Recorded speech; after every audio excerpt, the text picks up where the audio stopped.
ప్రకాశం జిల్లా కురిచేడు పట్టణంలోని మండల పరిషత్ ప్రాథమిక పాఠశాలలో ప్రహరీ గోడ నిర్మాణానికి భూమి పూజ, శంకుస్థాపన కార్యక్రమం ఘనంగా నిర్వహించారు.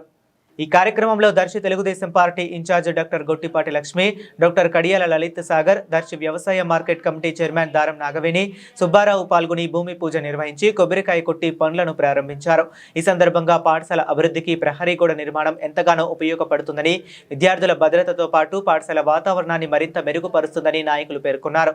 ఈ కార్యక్రమంలో కురిచేడు ఎంపీడీఓ, ఎంఈఓ, అసిస్ట్ సేవా సంస్థ ప్రతినిధులు, మండల తెలుగుదేశం పార్టీ అధ్యక్షుడు పిడతల నెమిలయ్య, ఒంగోలు పార్లమెంట్ టీడీపీ ఉపాధ్యక్షుడు నాగరాజు, పార్లమెంట్ కార్యనిర్వహణ కార్యదర్శి గడ్డం బాలయ్య, నీటి సంఘం డీసీ ఉన్నగిరి కోటేశ్వరరావు, కురిచేడు మండలంలోని వివిధ హోదాల్లో ఉన్న టీడీపీ నాయకులు, కూటమి శ్రేణులు పాల్గొన్నారు.